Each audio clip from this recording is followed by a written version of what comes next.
Pecos area.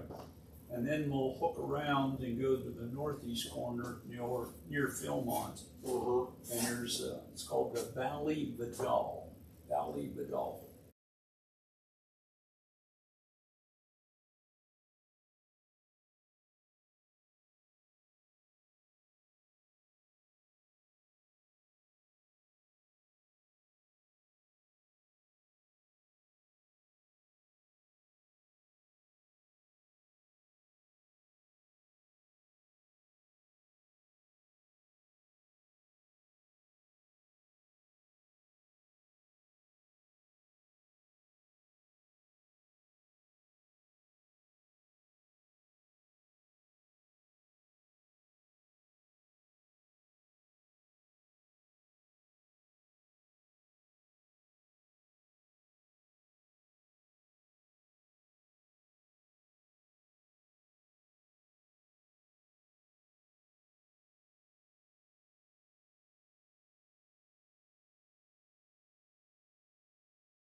So I'll be going the 10th.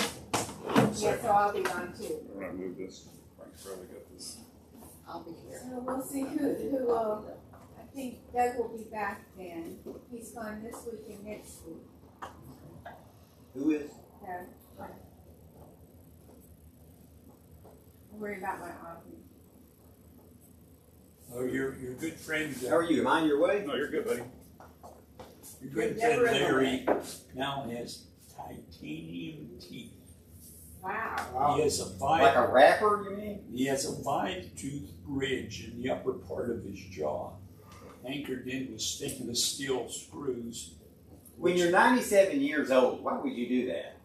And now he's questioning why he did it, because the screws didn't work. I told him Terry and I could have done that with a couple Home Depots. 1,000 years from now, they'll excavate and find this Duct tape, yeah.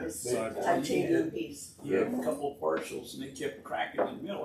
That's a large bridge, 5 teeth. And but now the bridge won't give way.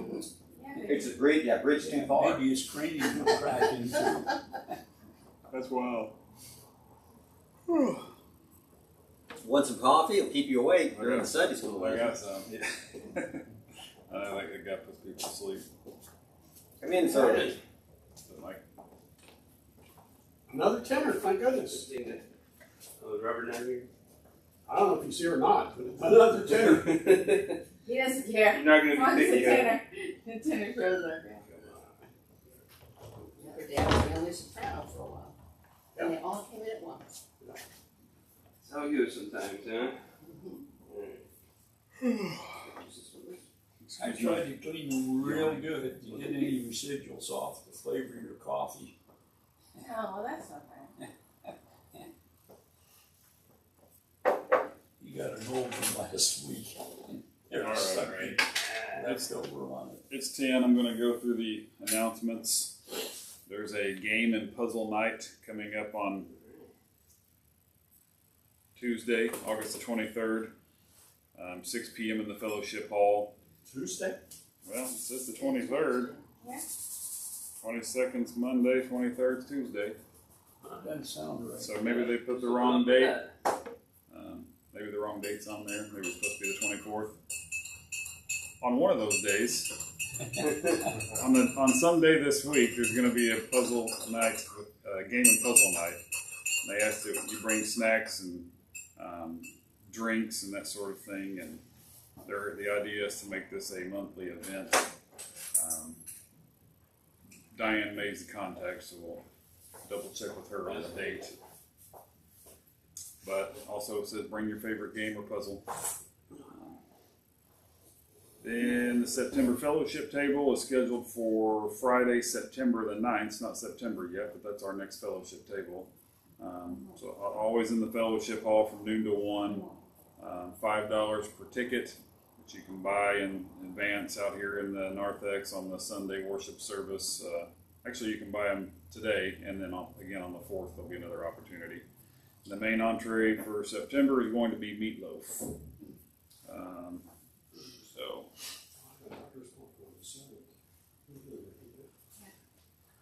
And then you can eat on the 9th. He'll be gone. We're leaving on. Oh, okay, gotcha. Okay, here, help needed. The church has received requests for help from a family in our community. It says the husband's been suffering from seizures, which has led to, dramatic job changes and job loss for both him, but then also his wife, since I guess she has to be there to be by his side. It says they're hosting a fundraising carnival and auction at the Grove Theater on September the 11th from 5 to 8 p.m. And it says one way that we, First Baptist Church, can help them is providing candy, stickers, temporary tattoos, or small new toys to give out as prizes. There he is. Hey, Frank. Everything okay? We having technical difficulties? No, you need to tell your online group they're using a different camera. Oh. And so if things are a little different, you need to let us know. Oh, okay. I think the microphone is picking up everybody. So, I mean, we hear you as well as we hear him. So Good. he's going to need to speak up or you're going to have to calm down a little bit. That's what we want. Okay. But We're using. it's good. It's good so far. You have not heard Adrian yell. So for those of you who are watching, digital, we have a new camera. I didn't really think to announce that. We've been using Frank's iPhone for a long time now, so we finally purchased the camera, and it's microphone and everything. So it's supposed to be pretty good for this. So you can let us know, people out there. But anyway, for this help, the church will be accepting donations for this cause through September 4th, which can be left in the narthex or the former Burke closet, which is back there off the children's Sunday school. Who's the person collecting? It says for more details, contact Adrian or Hannah. So if you have the donations, the physical stuff, I guess it'll be stored back there in the Burke closet until time comes to use it.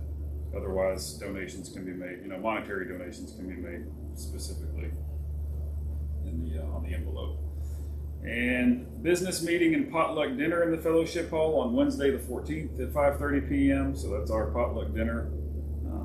Fried chicken for everybody, but bring your favorite entree and anything else you want to add, dessert and that sort of thing. And there will be eating at 5:30, and then the business meeting will follow directly after that at 6. And you may still be eating, but that's okay. And then the last thing on the announcements is on Sunday, September the 18th from 1 to 4 p.m. at the Oak Ridge High School. Outside on the the tennis courts, pickleball courts, there's going to be the first annual Jim McCall Benefit Pickleball Event, social fundraiser. And all the donations will be given to Help Agape and First Baptist Church. We're at First Baptist Church. It says there's going to be a food truck there, and that water will be provided as well for the event. And Jody Johnson is the contact for this. The city is canned food trucks right now. Maybe they'll get it resolved. There's an issue about food trucks in Oak Ridge. Are they canned? I thought that was just where they were starting to meet and hadn't really planned that. Well, maybe that was just that Wednesday get together That one there area. at the main center. Because they've had, they're scheduled to come over here at the building where I used to work. And There were food trucks out. There was a car and dog show out at Mountain Lake yesterday. Yeah, I think what happened, what you're talking about, is they got together and maybe it wasn't coordinated properly with the city or something, and there was Somebody lost money. and they kind of got disbanded. I assume we've worked this out for this event, but we'll might want to talk to Jody about that just to make sure if she's I don't know if she's coordinating it, or I'm sure she has help, but she is the contact for the Jim McCall. event. So that takes care of the announcements. Let's go ahead and start Sunday school with prayer, and then we'll get to talking. Heavenly Father, we just thank you once again for another opportunity to gather in your name. We thank you for this church and for all the ways that we're able to help the community, and we just thank you for this group of people and this love that we have for one another and the support that we have for one another and the community that we're all a part of. And we just pray that you would bless our efforts, these things that we try to do to bring your love, to bring your light into the world here in Oak Ridge and wherever we might go. And we just pray that you would use our classes this morning and our worship services this morning, both ours and First Christians, to just work in our hearts and help us to grow closer to you and come to a deeper knowledge and dependence on you, Lord. We pray in Jesus' name. Amen. So we're going to conclude our discussion of the problem of suffering today. No more suffering. No more suffering will be over. After today, you won't have to suffer through this anymore. Your suffering in general probably won't go away. But when we began talking about the problem of suffering, we noted that there were, actually two versions. There's the intellectual problem of suffering, and then there was the emotional problem of suffering. And last week we wrapped up our discussion of the intellectual version, which included, it came in two forms. There was the logical form and then the evidential form, and we discussed all of those. So today we're going to take a look at the emotional problem of suffering. That's how we're going to conclude this discussion, which will not only conclude our discussion of the problem of suffering, but it's also going to conclude this tour of natural theology that we've been in for a while now. And what we've seen over the past few weeks is that the intellectual problem of evil, of suffering, it ultimately fails to show that that the evil and suffering in the world is incompatible or even improbable with respect to God's existence, particularly the Christian God. But as I mentioned from the get-go, most people, for most people, the problem of evil and the problem of suffering in the world is not so much an intellectual one as it is an emotional one. It's an emotional problem where the person reacts emotionally to the idea of a God who would allow, the suffering that they either witness in the world or they're experiencing themselves, or both, a mixture of both. Just either way, it's, even just witnessing the suffering of other people can be just as powerful and damaging as going through it yourself. But it's this emotional struggle that I think is where the problem of suffering really gets its lion's share of its power, and so it's something we need to address. And as I think I said at the beginning, this is or I know that I did. This is usually the area of this is something you want to approach from like a pastoral counseling sort of view or approach, a strategy, not necessarily trying to provide intellectual answers for someone who's having an emotional struggle. Dealing first with the intellectual problem of suffering is important, because it's often the case that the person who is struggling emotionally believes their problem or their perspective to be an intellectual one, even if it really isn't. They might think even they're reacting to the problem of suffering emotionally, but they may think in their mind that their argument or their the grudge that they have has an intellectual foundation. But maybe it really doesn't if you dig deep enough, So having thought our way through the intellectual problem will allow us to, deal with any objections and arguments that we encounter intellectually. And then additionally, understanding the intellectual version of the problem of evil, the problem of suffering, it allows us to, it better equips us when we're called upon ourselves to go through suffering, or if we're going to be there with someone who's going through suffering. Having thought our way through this problem on an intellectual level can help shield us from the deception of false teachings that would, have people believe that God wants them to have the good life and that sort of, the kind of thing you might encounter in the wealth and prosperity gospel and its many different versions.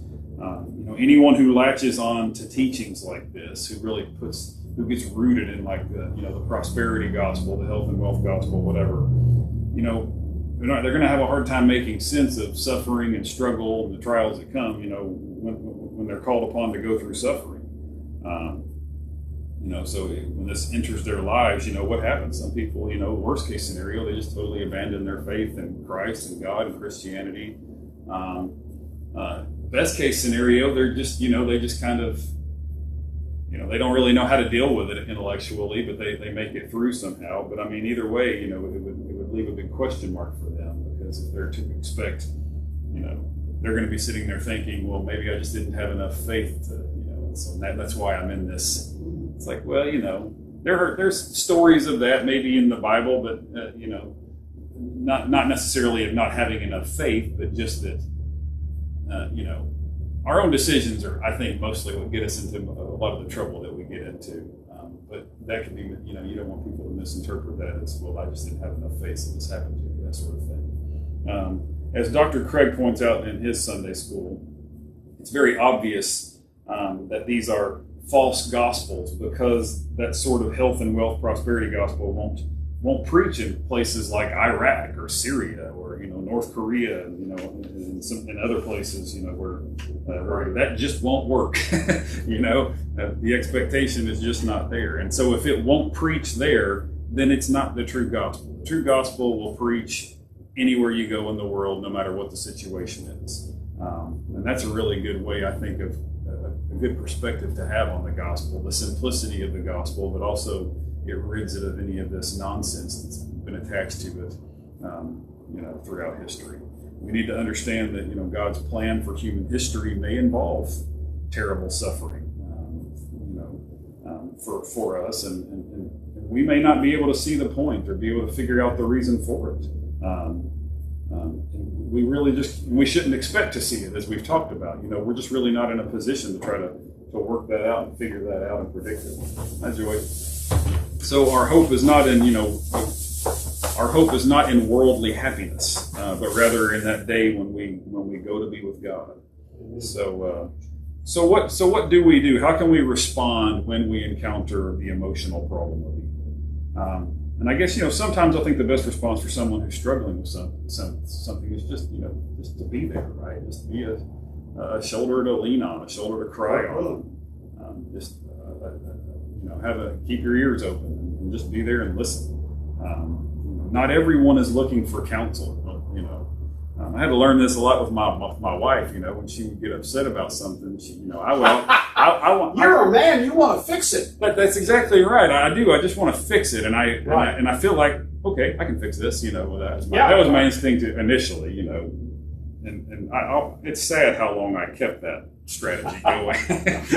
Well, plus I should have learned fast, and I'm not trying to make this out to be a girl boy thing either, because there are guys who are just my quickest, thought is the experience with my wife, but it took me a long time to realize she just wants me to listen to her, not respond to her.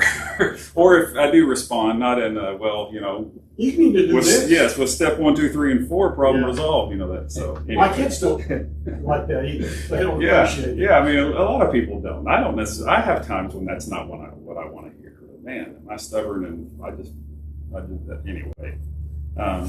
But at other times, people will seek counsel, and they'll usually ask for it. So that's a good indication, But they'll seek counsel, and that's when we'll want to be able to communicate, what the Christian faith has to say about suffering.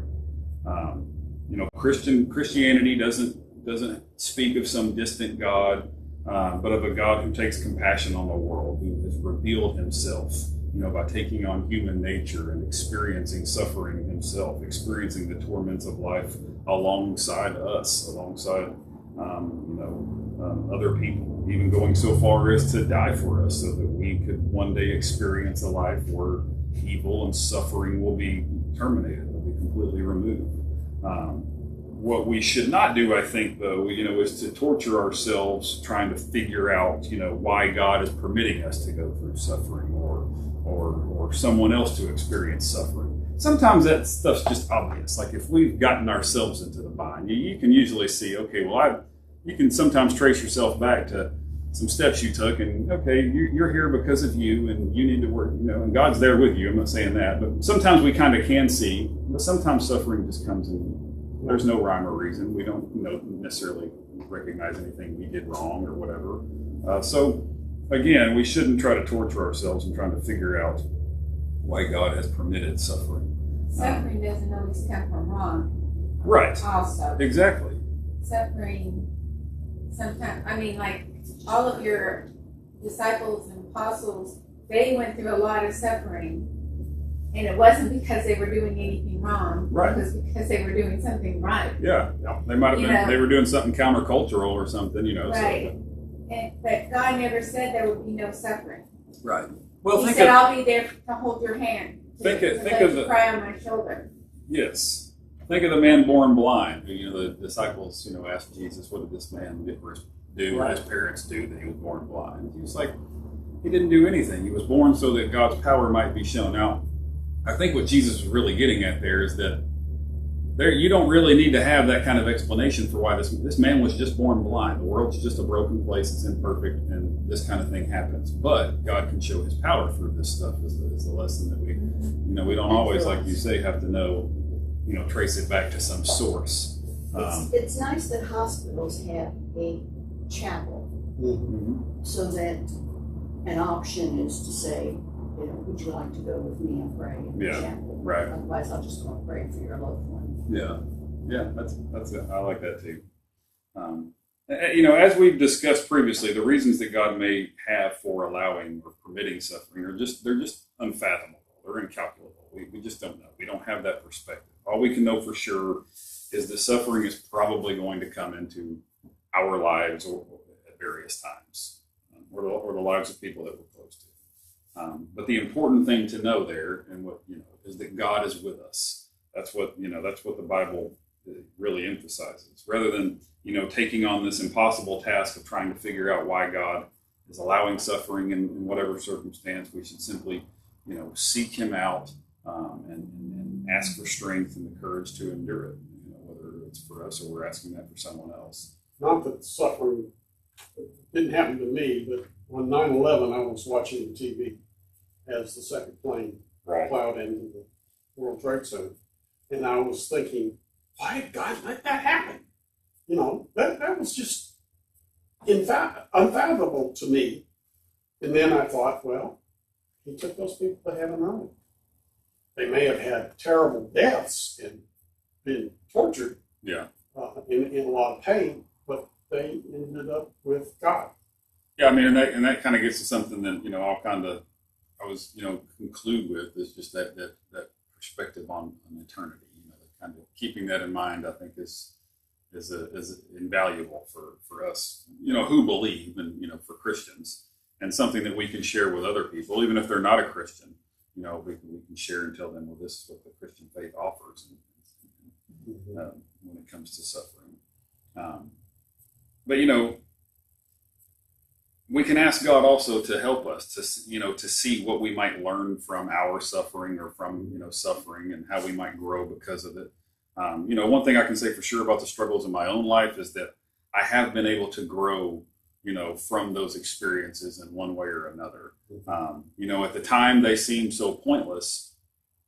Oftentimes they seem so pointless at the time, but later, and sometimes it's much later, it's I've been able to come away from those times with a sort of positive change, or a positive outlook, something that benefited me in some different way that I wouldn't have expected it or didn't see at the time. Each tour into the fray has made me a little stronger in some way. And I don't want to act as if though that's always the case with everyone. I mean, I know that, not everyone who endures suffering is going to, respond in a positive way. Even, a long time later, some people hold on to that stuff, and, I don't know. But luckily for me, I've been able to, I think just about anything I can think of, I've been able to see some kind of growth or have a perspective on it that I think has helped me in some way, in a positive way. If you study the stages of loss that are generally gone through, denial, I think, is the first one, and then early in there is anger. Mm-hmm. And many times a person will direct that anger at God. Mm-hmm. Oh, yeah. When I came down with fibromyalgia and realized it was going to be something I was going to live with for the rest of my life, I felt very disappointed that God had made that choice for me, because I thought, I could do so much more to help God and to help other people if I didn't have this. Right. Then I went through a period of time where I had the anger takes God away. It kind of puts a wall between you and God. Mm-hmm. It's not that God's not there, it's that you're not letting him come past that wall of anger. Right. And You've gone into the bedroom and shut the door, kind of. right, exactly, yeah. And then I had a period of time where I was missing God. And I hit a point where I said, if I have to choose between having God in my life and hurting every day for the rest of my life, or being healed and not having God in my life, that I would rather have God in my life. Yeah. And then I went on a search for God for a while. I mean, yeah, that's great. That's a good story. That's very much, I think that's really similar to what, we hear from Paul about his, his mystery affliction in the Bible. And I assume, I imagine he went through the same thing. He said the way Paul puts it, he prayed 3 times, and asked for God to take it away. But he didn't, and he ultimately found that, this affliction that God had permitted him to have, and from what we know, for the rest of his life. When I was younger, he became stronger for it. Oh, I'm sorry. When I was younger at first in this church, I used to always pray the same prayer when I was in church. I would pray for wisdom, faith, and strength. Mm-hmm. And fibromyalgia really paid response to that prayer, because it has caused me to grow in wisdom and faith and strength. That's good that you can see that, and that's kind of, I wish that everyone could come away from, and I've been able to come away from the struggles that I've had. I don't have any personal or physical ailments really, so I don't, and I hope that I don't, but everybody's got something, or has been through something, or is going to go through something. Yeah. What's that? It's coming. Yeah. I mean, I know. Sooner or later. Yeah. Oh man, I should have expected that one. I set myself up for that one. My first wife had diabetes and got an insulin, got a pancreas transplant, but she went through several crises, any one of which could have killed her. Yeah. And of course, we prayed for her to overcome this particular problem. And it happened so many times that when she finally came to the final crisis, it was like, God, you saved us all these years and saved her all these years, and we're just going to let her go to heaven. Mm-hmm. And it was never as easy, but it was easier than if it had happened like a car wreck or something. Yeah. All of a sudden. That's a good point too. Just thinking, when suffering, even if it just maintains until, the death of someone, but still being able to take comfort knowing that God is there, like we said, finding strength in God. I mean, sometimes I think that it's supposed to make it worth it to some, especially when we think about that eternal perspective. It's not all about happiness and the good life in this life. This life is not all there is. And so that perspective is just immensely important and invaluable. And suffering is probably, and this is kind of what we're talking about. Suffering is probably the strongest form of spiritual warfare, because that's really where it's like, there's a battle for your mind and your soul going on with suffering, because a person can respond really ultimately in one of 2 ways. You spurn God and you hold a grudge against God, or you seek God out as a comfort and a source of strength and that sort of thing. It's a battle for our soul, going on during those times. And it's the greatest Christian opportunity. I heard on the news this morning we're sending a bunch of grain to Africa right now. Mm-hmm. All those things, those humanitarian things that people do to help other people, organizations and stuff, particularly Christian ones, really make an impact in the area that they're helping. Yeah. And bring people to Christ. Yeah, absolutely. Yeah, I mean, we can take advantage of the suffering that's out there in the world by trying to help, by trying to ease that burden as Christians and bring the message of God. So that's there's definitely an evangelistic opportunity with suffering in the world, I think. And then when it comes to that spiritual warfare, that's essentially what the whole book of Job is really about, right? And that kind of response,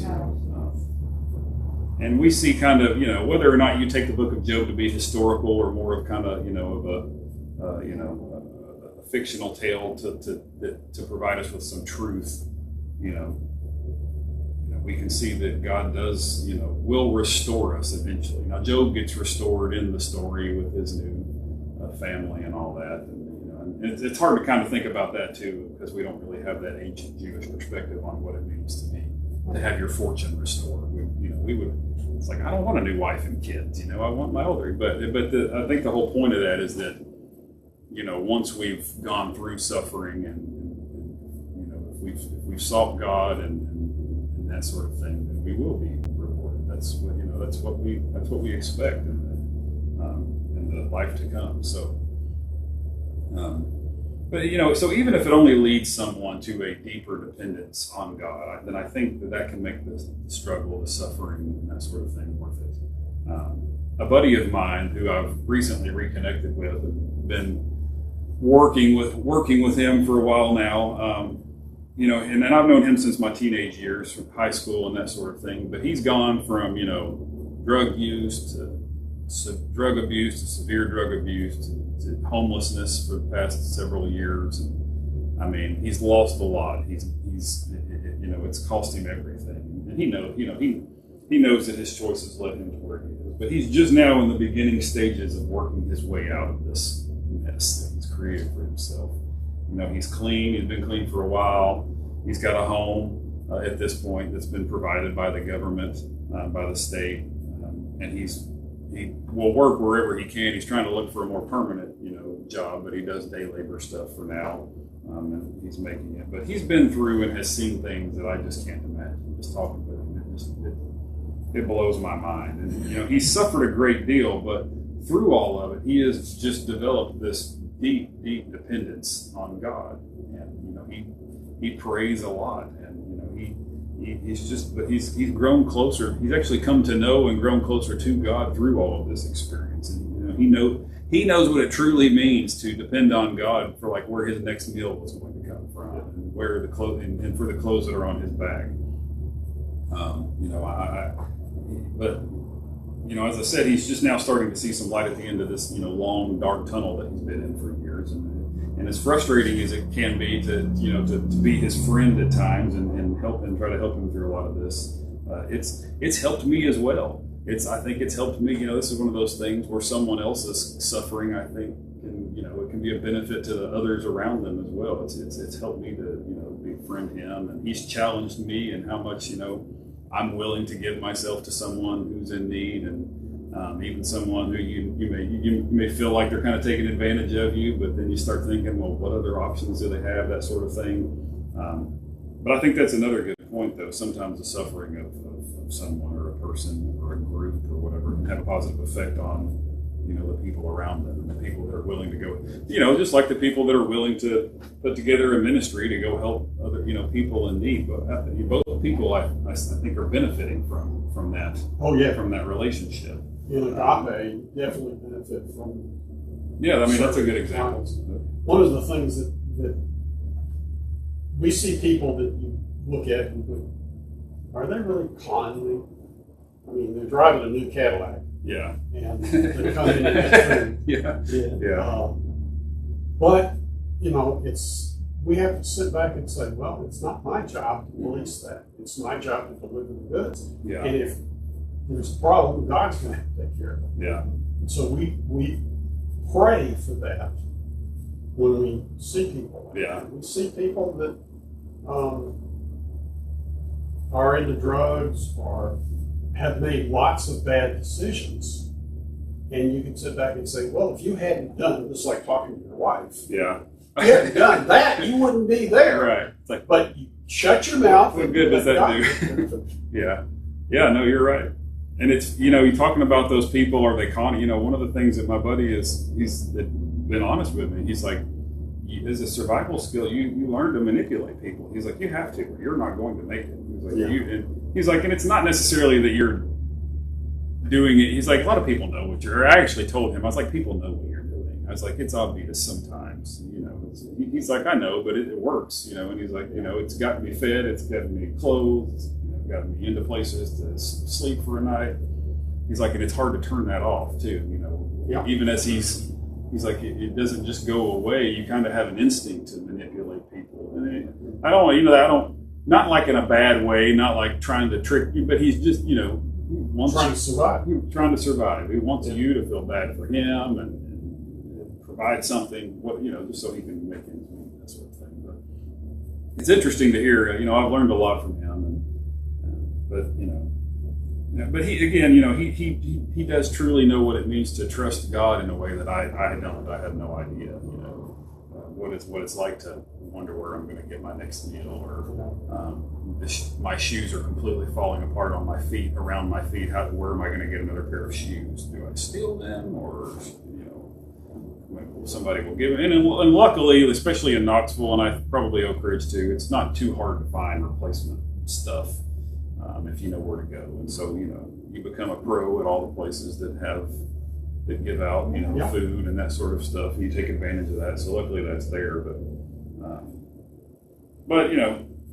it's all this stuff though, and the way that it can be of good, the way suffering can, the way we can look at suffering and try to understand suffering, it's like that ripple effect that we talked about when we were talking about the butterfly effect and all that stuff. We're trying to make that case that none of us are in a position to understand, why, or to say that God probably doesn't have good reasons for allowing suffering and evil in the world.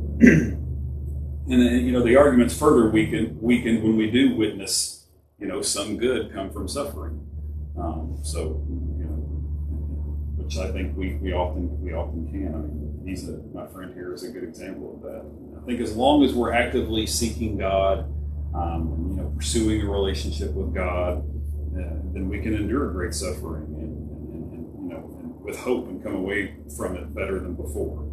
Even if that's just growing closer to God and developing a deeper dependence on Him. Last week we noted how knowing God is an incomparable good. That was kind of one of those Christian doctrines that we looked at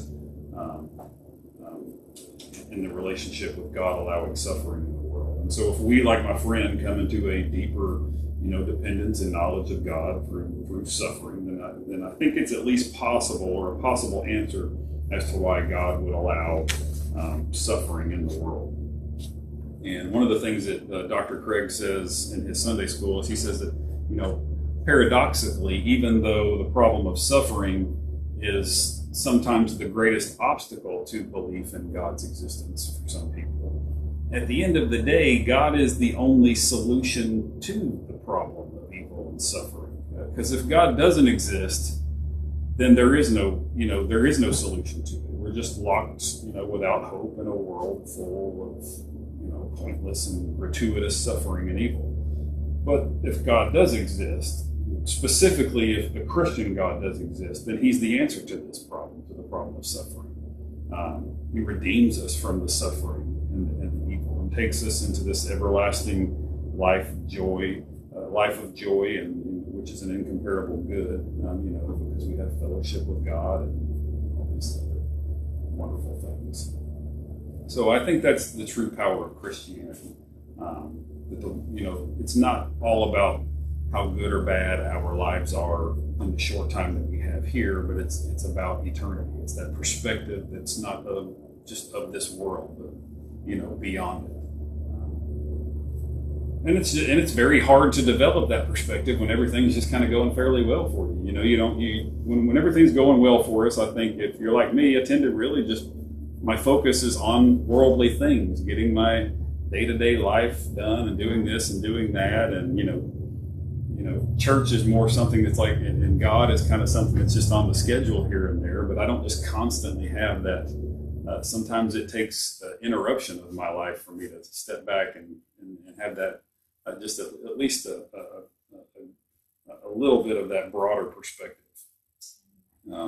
It's just very easy for, I can say for myself, it's easy for my perspective to get kind of narrow and on this world when everything's going okay. But when suffering comes, maybe get a little bit of an opportunity to see things the way God sees them, where my hope or our hope is not rooted in the temporary things of the world, but is rooted in a more is eternity, something more permanent.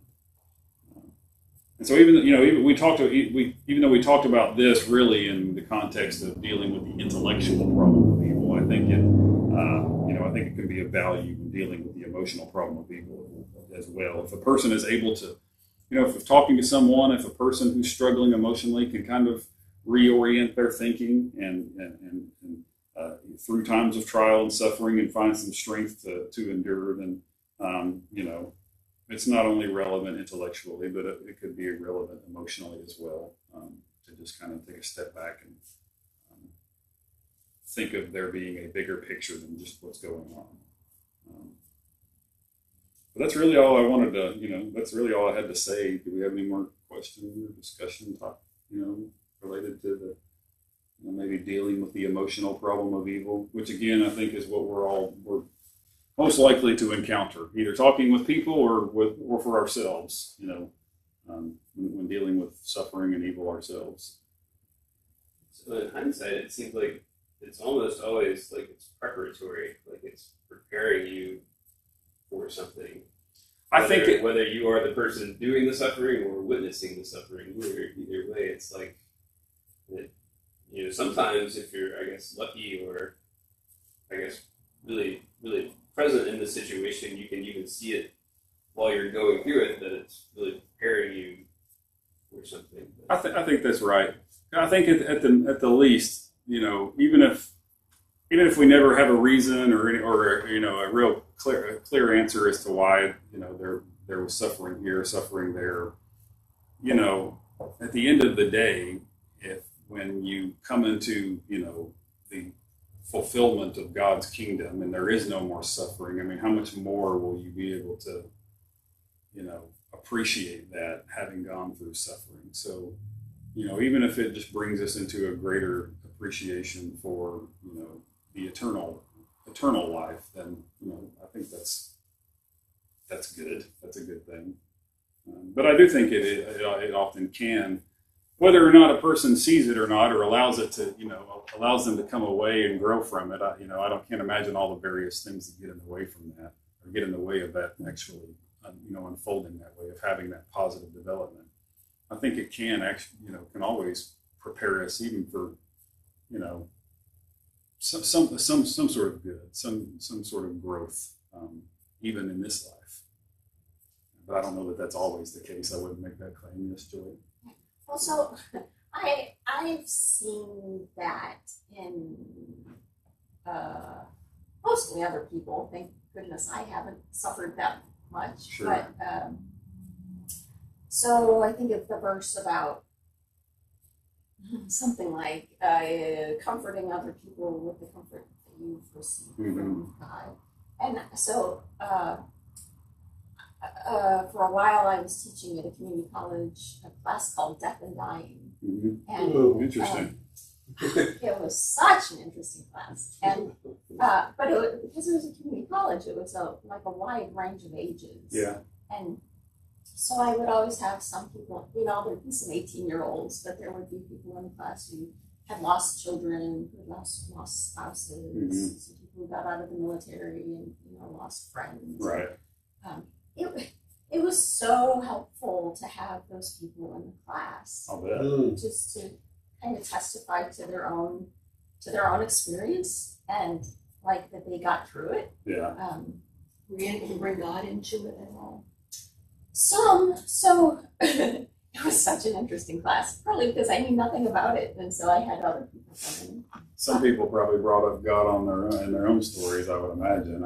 Well, so fortunately, it was a really well-developed curriculum. It was Yeah. written by a pair of professors from St. Olaf, Okay. and so they suggested having guest speakers come in, and they would recommend the speakers, and then they would recommend the questions to ask, and it covered all kinds of topics, including like different religions and different, but also, so one of the people that suggested inviting was a pastor, and so I invited one of my own pastors to talk about doing a funeral and counseling the family.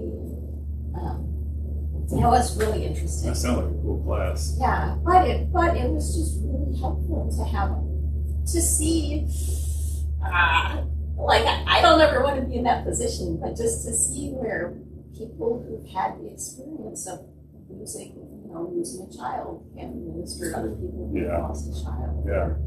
And that's really where, that's really where, that's the kind of thing that's ideal, I think, of the ideal situation for this kind of emotional problem, I think, because these people are going to speak to what they went through and, and how they dealt with it and how they came through it.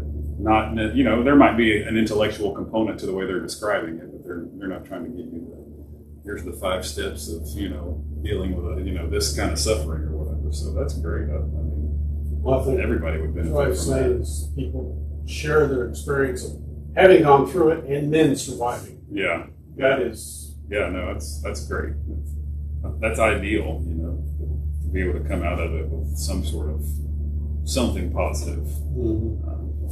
And also, it required people to be really vulnerable and say, what kind of something. Yeah, that would be tough, digging up those memories. I guess, some of the people, depending on, might have been, they probably have dealt with it for years and were able to speak to it, without, getting too, but yeah, I think I would benefit from a class like that. That sounds really, like a really cool, but also terrible class. Yeah. But yeah, I think it would be good for people. All right, well, it's time to go when everybody's choir practice and that sort of thing. So thank you guys. Thank you. Thank you, Brandon. Yep.